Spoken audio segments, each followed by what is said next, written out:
No one likes being asked their age. Neither do I. Especially when you've lived a long life.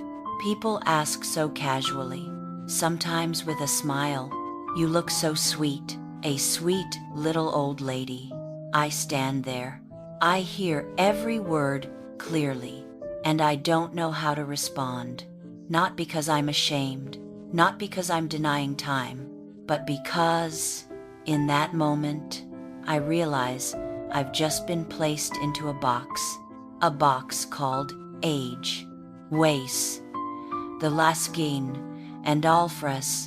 Since when did we stop seeing people as a flow and start framing them as numbers?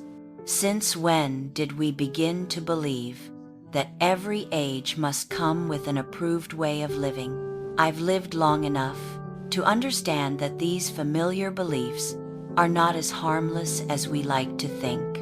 They slow us down. They make us shrink ourselves long before life forces us to. I'm not saying this to complain and not to ask for sympathy. I'm saying it because I've been silent for too long, and because I feel a responsibility to speak before more people lock themselves into those invisible boxes. The truth is, I have never felt like I was at a certain age.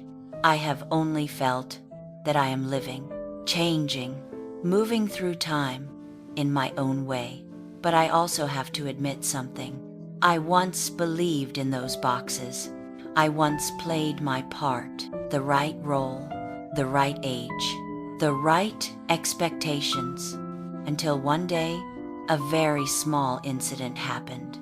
Nothing loud, nothing dramatic, but enough for me to start looking back and asking whether I was truly living or simply fulfilling the role of someone at the appropriate age.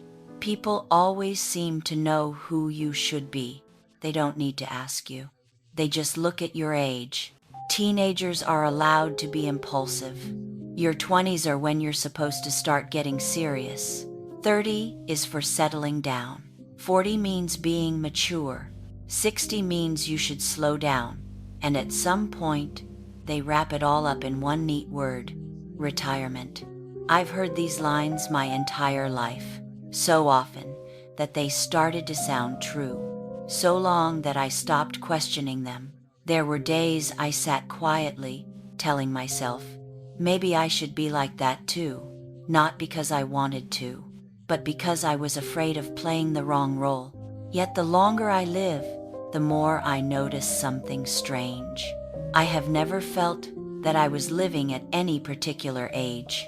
There's no sense of crossing into a stage, no clear moment when the colors change. I only feel that I am myself, with old curiosities, new fears, desires that shift with time, out of sync with society's calendar. This doesn't make me special. It just makes me awake. I begin to look around at people my age. Some have made themselves smaller very early on, not because they lost their ability, but because they believed, at this age, this is enough. And here to say, that belief sounds gentle, but it is a very quiet form of surrender. No one forces you. No one forbids you. You simply stop. I don't blame anyone. I was like that too. I lived within the mold. I tried to fit myself into a number, until I began to ask again, not society, but myself. And what about you? Are you living, or are you playing the role of someone who is the right age? When I look at my body, I see time very clearly, but when I look inward, I see something else. And it is that mismatch that leads me to the next realization, that the body can grow old much faster than the rest of us. The body is the first thing to betray you, quietly, without warning. One day, you forget a very familiar name. Another day, you stand up more slowly than usual. Things you once did without thinking suddenly require preparation. Memory weakens. Forgetting comes easily. Strength fades. There is no great collapse, just small details, one by one, silently leaving you. I used to be irritated by that. I wondered why. Inside, I still wanted to move fast, while the outside could no longer keep up. It felt like living inside a body that moved more slowly than my thoughts. There is a false belief that I once held on to as well, that if the body grows weaker, life must shrink with it.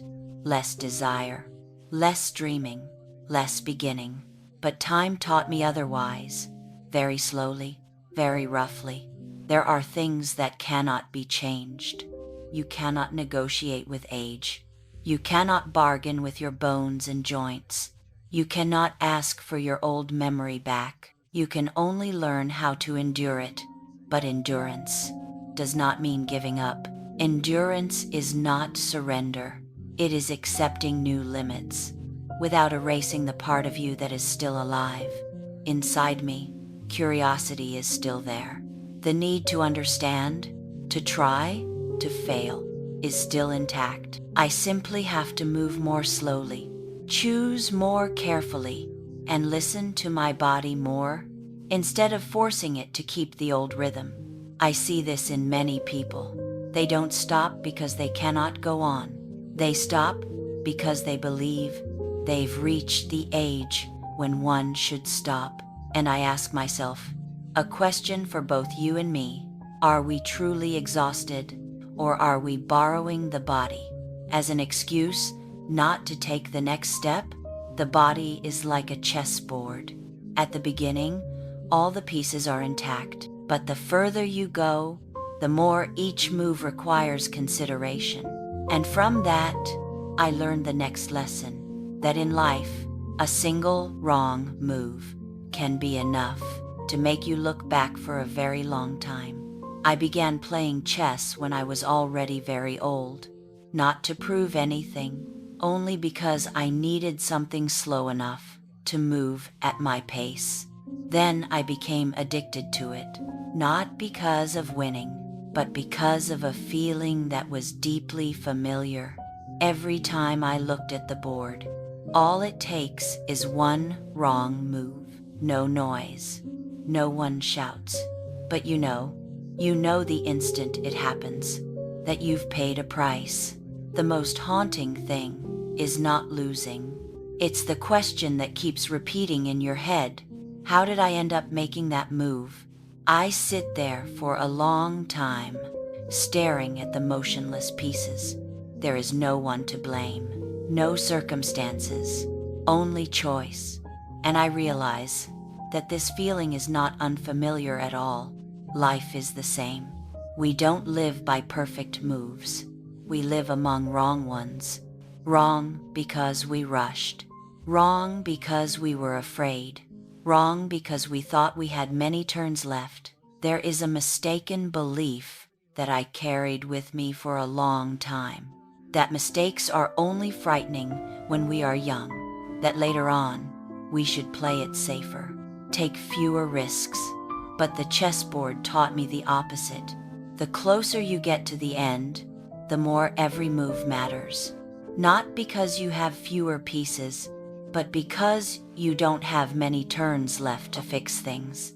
I look back on my life through that same lens, not to blame myself, but to understand why the greatest fear human beings carry is not making a wrong move, but realizing we have made too many of them and have run out of time, and then something else appears, very quietly. Mistakes do not disappear with the years. They only change the way they exist. They are no longer loud, but they are always there, like scratches on an old chessboard. They don't stop the game, but they are enough to make you play more carefully. It is from there that I began to understand regret, something that never screams, yet never leaves. Do I have regrets? Yes, of course I do. If someone tells you that living long enough means regrets eventually disappear, then that person is either forgetting or avoiding the truth. Regret does not vanish. It simply stops screaming. It no longer keeps you awake at night. It no longer tightens your chest. Every time an old moment comes back, it settles like sediment. At first, you can still recognize every name, every choice, every if only. Later on, they blend together. They lose their clear shapes, but they are always there. I once believed that regret was something to overcome, something you had to forgive yourself for, something you had to let go of. It's a beautiful belief, but it isn't entirely true. The truth is, you don't get over regret. You live with it. It becomes part of the landscape of your life. There are flat stretches, there are rough ones, and you keep walking with the awareness that every step you take from now on is influenced by the places where you once stumbled. The danger is not in having regret. It's in how much of it you carry. You don't want to carry too much rough terrain when the remaining road is already short. Not because you can't bear it, but because every bump and hollow slows you down. I'm not saying this to frighten you. I'm saying it because I've walked far enough to clearly see the consequences of all those times we said, later, and then I realized something. There is a very quiet way to keep regret from growing, not by fixing the past, but by refusing to keep postponing the present. It's like looking at a long road. You can't make it shorter, but you can choose not to place more obstacles on the part that remains. That way of thinking led me to one word I've begun to be wary of, a word that sounds harmless but is the reason so many people add more regret to their lives without ever realizing it. I hate the word retirement, not because it's wrong, but because of the feeling it carries. It sounds like a full stop, as if life has a point after which you're only supposed to shrink, start less, expect less, commit less. I've met many people counting down to that day. They're tired. They deserve rest. That much is true, but there's a false belief that comes with that word, that after retirement, you no longer need to open anything new. While we're still working, we always have a very convenient reason. Busy making a living, busy raising a family, busy building stability. Later, when I have more time, when there's less pressure, then that day arrives. And many people realize they've grown used to not beginning. I did too. I used to say I would write when I had time. I would paint when there was space. I would do what I wanted when life allowed it. But life doesn't grant permission. Life only removes excuses. And when there are no excuses left to delay, procrastination reveals itself. It doesn't live in circumstances. It lives in habit. I began to rethink the word begin, infactare, and templus, not as something grand, but as a small movement that had been postponed for too long. Is there something you once wanted to do, but kept putting off? A book you haven't written, a painting you haven't painted, something more beautiful than your current life that you haven't dared to name? I'm not asking for your answer. I'm asking so you can hear yourself, because there's something few people say out loud. Not beginning is also a choice, and it quietly adds more regret every single day. But not everyone procrastinates because they fear failure. There's another reason, quieter, deeper, a fear that makes people wait until they feel good enough before they dare to open the door. I once believed I needed to be better before I could begin, a little more skilled, a little more knowledgeable, a little more confident. Later, not good enough yet, not the right time. Those phrases sound humble, but in truth, they are a very polite way of postponing fear. Fear of not being enough, fear of being seen, fear of starting and not knowing how to continue. I also believed that if I wasn't good, it was better not to do it at all. At least then I wouldn't fail. At least then I wouldn't be embarrassed. But time eventually taught me something very simple. So simple that when I finally understood it, I realized I had waited far too long. You may not be good. You may never be famous.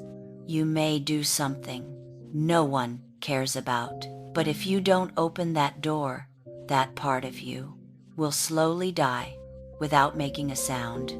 Not because it's weak, but because it's been left unused. Opening up is not about proving anything. Opening up is simply about letting it stay alive. I began very slowly, very clumsily. No one was waiting. No one was cheering. But every time I opened up, no matter how small, I felt that I was still there, not gone. If you don't begin, nothing happens. There are no exceptions. This isn't meant to be encouraging. It's just the truth. A plain, unadorned truth. I see this clearly in people younger than me. They have potential. They have time. And they have something very dangerous, a lack of awareness. Not because they are lazy, but because they believe they have many turns left. That belief opens the door to another tragedy, the tragedy of youth, when it walks hand in hand with a lack of consciousness. Do I envy youth? Yes, not because of skin, not because of strength, but because of potential. Youth carries something that later in life cannot be asked for again, the ability to begin without having to pay the price immediately. When you are young, you can make a few wrong turns, and life still lets you correct them. You can move a little slower, and time will still wait. You can waste a whole phase, and the future hasn't closed its doors yet. I know this because I once stood there myself, and I was unaware. I thought I had plenty of time. I thought a few years passing would not make much difference. I thought the important things could be left for later. That is the most dangerous false belief of youth, not because it is cruel, but because it is gentle. Potential without awareness does not disappear all at once.